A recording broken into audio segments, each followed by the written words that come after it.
Senator Schmitt, wonderful to see you, sir. You too. I guess I haven't seen you since Happy New Year. So just one word. I don't want to dwell on this, going to California. But, you know, it just occurs to me that while Gavin Newsom is spending $50 million to Trump-proof California, this is happening in the legislature while the wildfires were going on, the state of California is probably going to ask the federal government for, Lord knows, I don't know how many hundreds of billions of dollars in damages from the fires. It just strikes me that they're not playing their cards too well, because Donald Trump doesn't think much of their water management or their forest management or any of their socialist policies out there. I mean, you'd think they'd wise up, Senator Schmitt, but it doesn't seem that way. I don't think so. Yeah, not only, I mean, California has the double whammy of being, you know, sort of radical left policies, still suffering from Trump derangement syndrome, and then also a competency problem. You know, whether it's the cities or the management of the water or forest management, they've been so obsessed with this sort of woke ideology over the last couple of decades that the things that people should expect from their government, which is you can come to arrive when somebody's in trouble, the police or, you know, the fire department will show up and be able to put out a fire. They've neglected all of this kind of stuff. And so I think I just don't think you can understate or overstate how important it is that the very first thing President Trump's doing, though, outside of the White House and all the stuff he's done this week after the inaugural, is to go to the places where people have been impacted. Americans are hurting. He stood there in North Carolina earlier today with those families affected, asked them to tell their stories, asked them to name the insurance companies that are stiffing them. I mean, this guy obviously is connecting with the American people all the time, and why his approval numbers are through the roof. Okay, let's move on. Talk about a couple other things. Mr. Trump on the world stage, he gave what I thought was a dynamite speech to what's left of the Davos globalist crowd. It's kind of a ghost town, at least metaphorically. The good guys all went to Mar-a-Lago. But there they were in Switzerland, and he did speak to them. Now, he spoke to them about many things, but one of the things he spoke to them, let me hear it. I'm going to let you play it, hear it alone. Let's play some tape on Trump in Davos on tariffs. Here's what he said.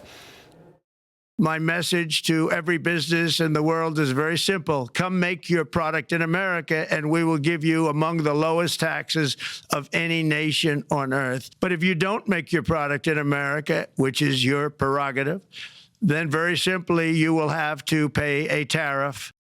All right. Now, you know, I think that was probably rattled some teeth in that crowd out there. I mean, he's saying basically it's your prerogative. You don't have to come invest in America. But if you don't, we're going to put up a tariff. He hasn't really defined yet. It could be a 10% tariff. It could be more. The European Union, by the by, as you may know, Senator, has roughly 50% higher tariff rates than the United States has. So that's an important statistic. Other countries are even worse. So what do you make of that? I mean, he's saying come to America, and we're going to reward you with the lowest taxes possible. I'm hoping that you all have one big, beautiful bill or something that gets us to a 15% corporate tax rate. What do you make of what he's saying? I love it. I watched it. Actually talked to President Trump yesterday after the speech and congratulated him, because it's about time that we had a president who's on that world stage, whose primary interest is the American people, right? It's about America first. And he's telling them, look, America's tired of being ripped off. Whether it's in Europe or it's China, we're tired of being ripped off. We're going to use every tool at our disposal to make sure it's fair trade. It's free trade, but fair trade, that we're being treated equally. And if we have a reciprocal tax, or as some people call it, a tariff, so be it. But we're going to level the playing field. I also think he delivered a message, Larry, that the European folks need to hear, which is we're tired of subsidizing your social welfare states in Europe. It's time for you to pay up at NATO. They ought to hit the 5% number at a minimum. The United States of America, the taxpayers, we're not their piggy bank. We've got NATO, but we're tired of being taken advantage of. And he's delivering this message. And I do think now, in his second term, Larry, they're listening. I think the first term, I'm not sure what they thought of it, but he came in, he got some changes, he got NATO and Europe to understand America's position on this, and now I think they're really taking him seriously, and that's a good thing. It's a good thing for America, and it's a good thing for the free world. Well, you know, I just remarked that he, Mr. Trump, is vastly more popular in his country, the USA, than they are in their countries. I mean, if anyone's noticed, those European leaders have their their approval ratings are in the sort of mid to low 20s. All right, I just saw a poll out this morning that Trump's approval rating is in the mid 50s. So they kind of have to listen. They do, and they have unchecked illegal immigration there too. But a lot of their leaders are more liberal, obviously, than President Trump. They don't want to speak up about it. But you're seeing a sort of a populist movement in Europe, too, where people are saying we're tired of being taken advantage of. President Trump also, by the way, spoke to some of the wokeness and the weakness that's defined the last 4 years. And so I think we've got strength back in the White House. And on your riff, Larry, let me just point this out, too.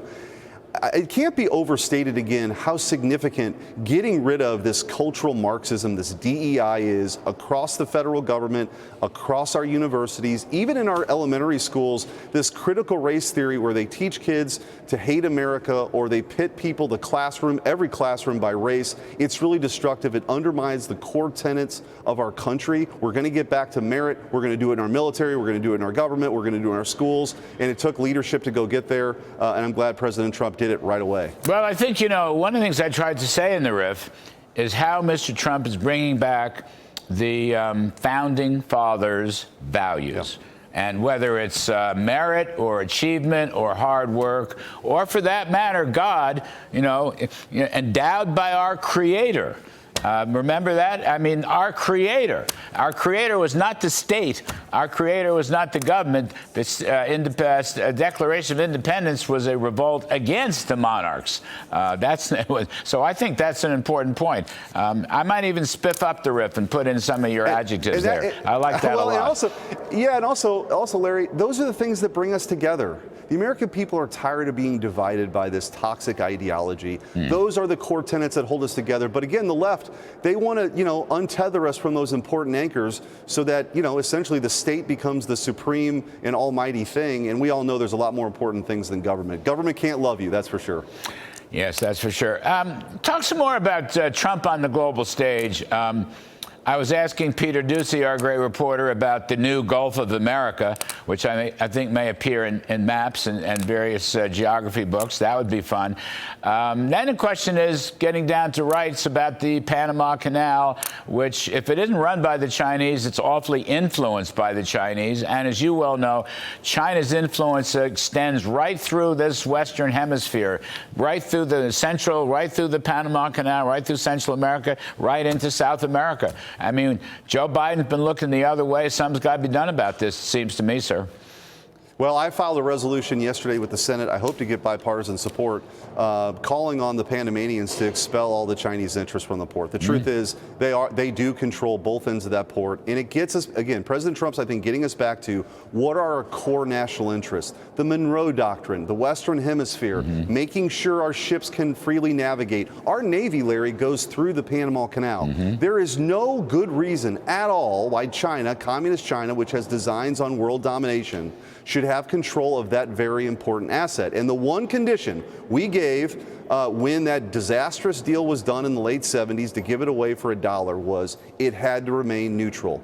The Panama Canal is now part of China's Belt and Road Initiative, or as they called it, One Belt, One Road Initiative, where they control this critical infrastructure. They build airports for countries, and then guess what? If you're critical of the CCP, you don't get flights anymore. If you're critical, all of a sudden the construction stops. They can turn it on, they can turn it off. From a national security perspective, there's just no way on God's green earth that China should control the Panama Canal.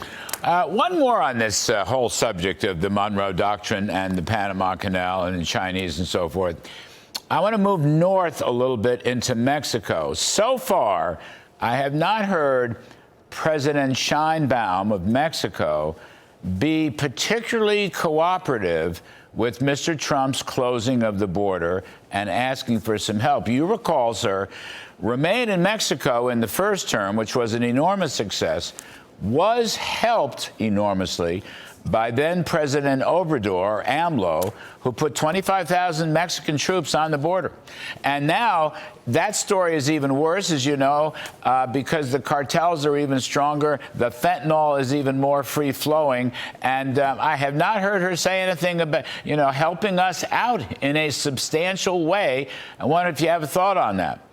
Well, it needs to happen. I think perhaps the single most important thing President Trump did to have the most secure border we've had in 45 years was the Remain in Mexico policy. Joe Biden, of course, wanted to undo that on day one. But what it meant was it took away the incentive that Obama and Biden wanted to have, which was if you came here and you claimed asylum, and by the way, the cartels, as part of the payment they got to traffic people here, gave them the note card of exactly what to say claiming asylum. 9 out of 10 of those are bogus. But in the meantime, they're released into the interior of the United States. With Remain in Mexico, which we have to get back in place with the Mexican government, is Mexico is the waiting room. That takes away that financial incentive because the cartels then aren't really delivering people into the interior of the United States. So this is perhaps, there's a lot of important things that are happening as relates to the border to get operational control. But if we got that done, and it's going to get done, that will stem the tide. You're just going to see an immediate reversal of these cartel, these distribution patterns they have, not just of fentanyl, but of people. And so they better cooperate, or I have a feeling that you're probably going to have a targeted tariff coming your way. I don't have any problem with the targeted tariff. The stakes are so high along the border, given all the things, we've just talked about, the cartels, the drug smuggling. By the way, China, assembling manufacturing and things of that sort in Mexico and then slipping it into the United States to get it under the radar of the USMCA. I mean, there they go again. The Chinese don't miss a trick.